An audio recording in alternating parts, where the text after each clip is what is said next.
एक ऐसा अभिनेता जो अपने लेट लतीफ़ी के लिए ही जाना जाता था, एक ऐसा अभिनेता जो अपनी पहली ही फिल्म के शूटिंग पे लेट से पहुंचा और लोगों के द्वारा नाराजगी जताने पे बेधड़क और बेवाकियत से कह दिया कि कैरियर और एक्टिंग की ऐसी की तैसी, मैं अपना लाइफ स्टाइल नहीं चेंज कर सकता हूँ। दोस्तों नमस्कार, आप देख रहे हैं हमारा खास कार्यक्रम एक कहानी ऐसी भी, और आज हम बात कर रहे हैं राजेश खन्ना की।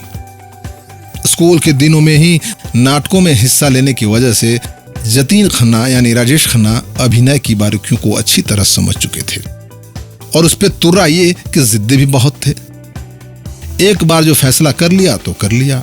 परिवार के लोगों की नाराजगी के बाद इनके मामा ने इनका नाम बदलकर राजेश खन्ना कर दिया और फिल्मों के लिए हाँ कर दी और शुरू हो गई संघर्ष की एक नई कहानी। रोज निर्माता निर्देशकों से मिलना और अपने लिए छोटे मोटे रोल के लिए गुजारिश करना राजेश खन्ना की रोज की बात बन गई। लेकिन सफलता मिली 1965 के United producers film fair award के एक कंपटीशन शो में। दरअसल ये प्रोग्राम कुछ प्रोड्यूसरों के द्वारा नई प्रतिभा की खोज के लिए किया जा रहा था। B.R. चोपड़ा, शक्ति सामंता, जीपी सिप्पी जैसे लोग शामिल थे इस प्रोग्राम में। उसी समय राजेश खन्ना को 2 फिल्में मिली, आखिरी खत देव आनंद के बड़े भाई चेतन आनंद की फिल्म और राज जीपी सिप्पी की फिल्म, जिसमें डबल रोल निभाया था राजेश खन्ना ने। फिर राजेश खन्ना चल पड़े उस रास्ते पे जो रास्ता स्टारडम की ओर जाता है। 1969 में एक नायिका प्रधान फिल्म बन रही थी जिस फिल्म का नाम था आराधना। शुरुआत में इस फिल्म का नाम था भावना, जो बदलकर आराधना कर दिया गया था। यूं तो ये फिल्म बन रही थी शर्मिला टैगोर के लिए, लेकिन इस फिल्म ने बना दिया राजेश खन्ना को। और भी मजेदार किस्सा इस फिल्म का ये है कि इस फिल्म का मशहूर गाना मेरे सपनों की रानी में राजेश खन्ना की शूटिंग शर्मिला टैगोर के साथ हुई ही नहीं थी।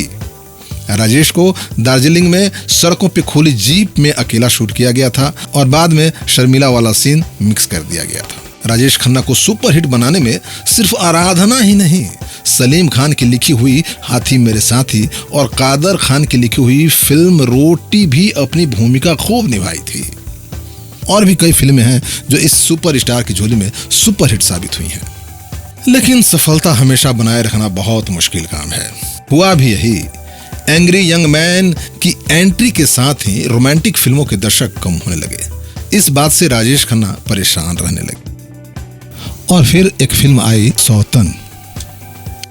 फिल्म हिट भी हुई, लेकिन तब तक दर्शकों का मिजाज बदल चुका था।